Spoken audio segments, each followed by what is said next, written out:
Now out on Blu-ray from Scorpion Releasing is 1986's Opposing Force. Now this is a movie that I didn't think I'd ever seen, but one of those that when I looked it up, I saw the original video box cover, the old VHS tape cover, and I'm like, oh, that movie that I never saw. So I finally saw this. This is one of those, I love being able to do this in recent times where some company will put out something that's kind of relatively obscure now on Blu-ray that is a box cover that I saw at the video store for like a decade or two and just never picked up.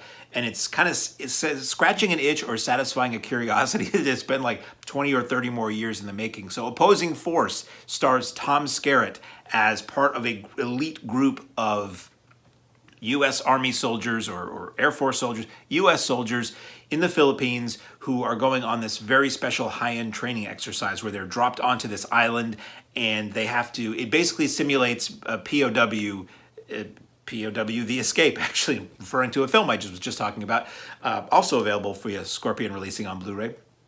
Also from 1986, funny enough. Basically, the training exercise allows these elite soldiers to experience being captured, being prisoners of war, and attempting to escape.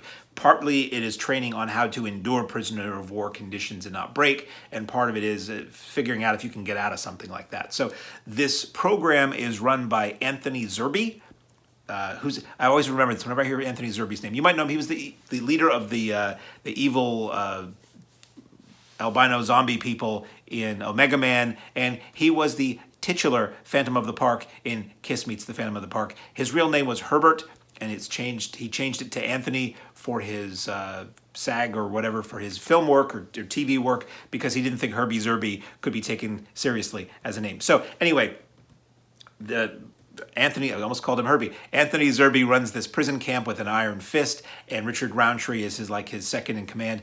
And also in the group of soldiers being taken prisoner is Lisa Eichhorn, who is like the lone female in the bunch, and especially more at this time, was kind of a big deal that they were allowing a female to go through this alongside the male counterparts. So it becomes basically a prisoner of war film, and it becomes clear once they've been captured that Zerbe has gone off the rails. It's a little bit of a Kurtz kind of thing where he takes it very, very seriously and he goes way too far. He goes way, way too far in what he does to some of these soldiers, especially Eichhorn, and that results in Skerritt losing it and saying, okay, yeah, we're getting out of here. And we're taking out anybody who gets in our way, and it becomes again a survival and escape movie. So I thought it was well made. It wasn't all that great to me. It was kind of it wasn't very dynamically executed. I thought felt almost like a TV movie or a cable TV movie for the time, which is not to say it wasn't shot fine, edited fine. Everything about it was fine. It just wasn't like, it didn't go up to that next level for like a major motion picture in my head. It's always great to see Zerbe, always great to see Roundtree. Skerritt's dependable. I mean, everybody in it is good, fine to good to great, but it just wasn't that thrilling a film for me. Interestingly, transfer is great. This is another, these Scorpion Releasing transfers of these films are phenomenal. Like, transfer is great, sound is great, and the extras were pretty cool too.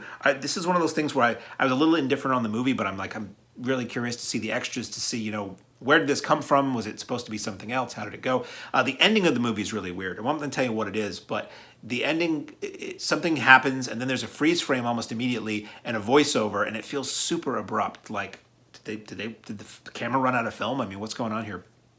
You get an alternate ending here that is 6 minutes long and is way better. It's way better than the ending that's tacked on, or the ending you see on the movie. Alternate ending looks just as good as the rest of the film. Transfer is perfect, so it's not like, as I said about other things, it's not like it's taken from a doopy VHS work print or something like that. It looks great. It looks just as good as the regular movie. This is one of those things where you almost wish you had that option they used to do long ago where you could choose the version. Play with original ending, play with alternate ending, because the alternate ending is much more intelligent and better.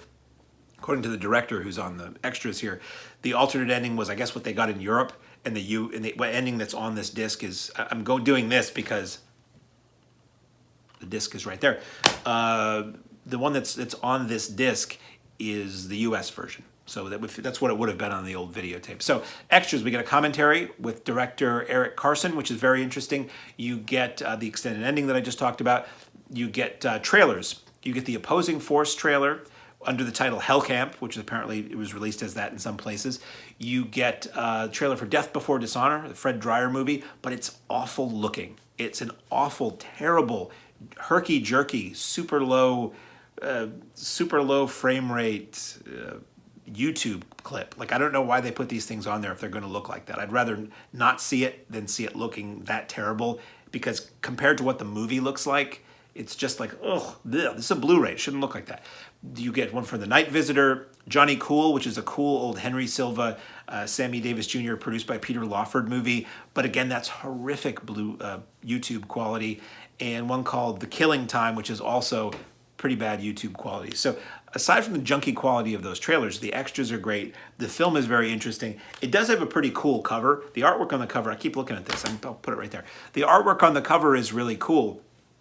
It's just, I don't know, it's not a movie I would need to see again, but it's a really, really good release of this. So if you're a fan of this, available now on Blu-ray from Scorpion Releasing, is a really nice package for 1986's Opposing Force.